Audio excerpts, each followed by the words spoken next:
It's time once again to take a look at what's new in Warframe this week. For the Archon hunt, it will of course be an Amber Archon shard, meaning Bird 3 will be selling a Crimson Archon shard, so extermination mission, followed by a survival, and then the showdown to take on Archon Nora.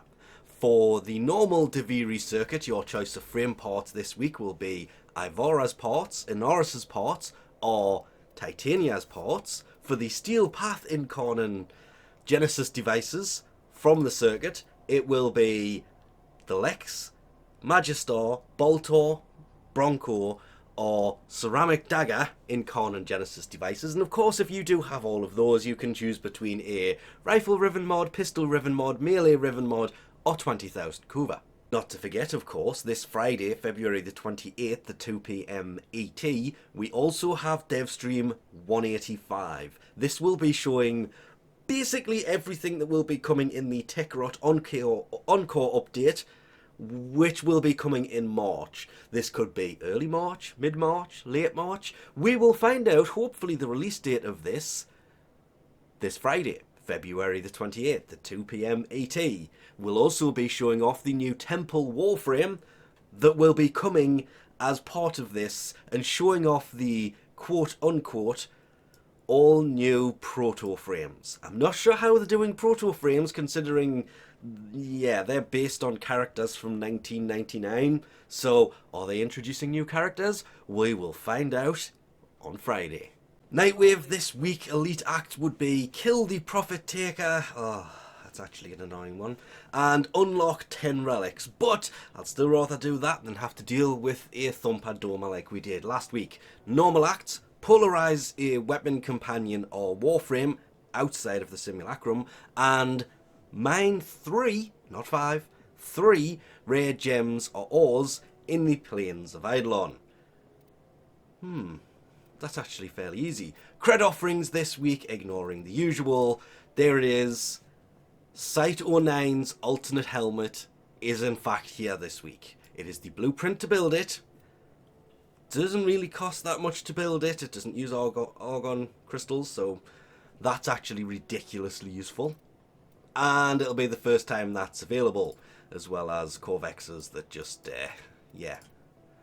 Sites looks better, as long as you're not using the proto skin. There is the Cycron Solstice skin blueprint. I still think it's weird that the Solstice skins are blueprints, but hey, all of the skins in here are in fact blueprints. There is the Wolf of Saturn 6 Dark Glyph, so it's nighttime in the background. The key to enter Nahal's Obelete, so you can take on Nahal and get the parts for the Vitrica sword, the thing in his hand, and be able to turn your enemies to glass. Always fun, as well as obviously the Gauss Mag helmet. There is the EMP Aura, Corpus lose 15% accuracy, Combat Reload, the Tigress Augment, Exposing Harpoon, Harpack Augment, Steel Charge. If you do not have this, this is a must when it comes to auras, because it's a 9.1 and most of them are just 7, so match the polarity. It's an extra 18 points and 60% melee damage.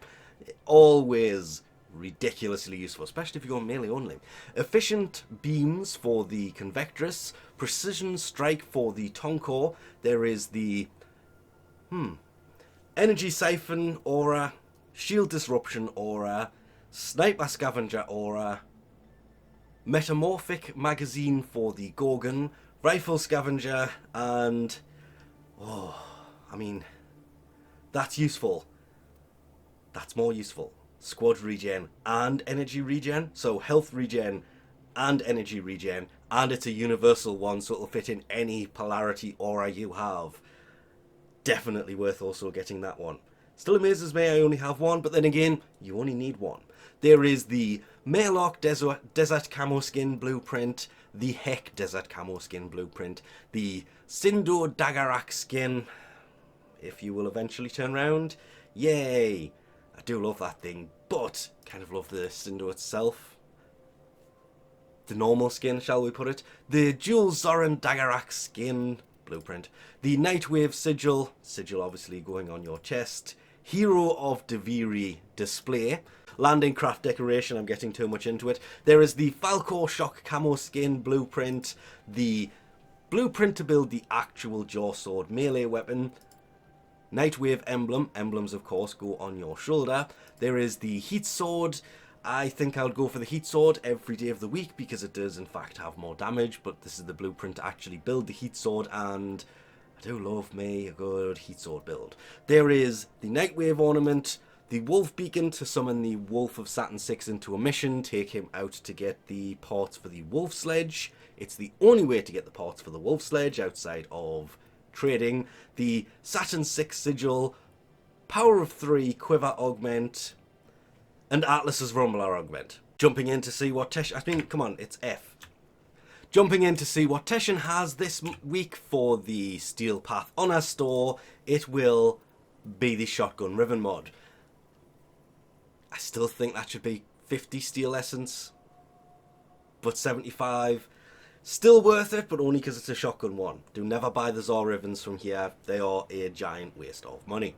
Save that for when the Umbra Former turns up next week, I do believe. Checking in on Necraloid for the Deep Archimedia missions, it will be Exterminate, where the fishers rip into missions, causing the enemy level to go up by 1 every 10 seconds. Destroying the rifts will, of course, stop the levels from increasing any higher, doesn't decrease them. And rogues charge attacks that will pull Warframes towards them.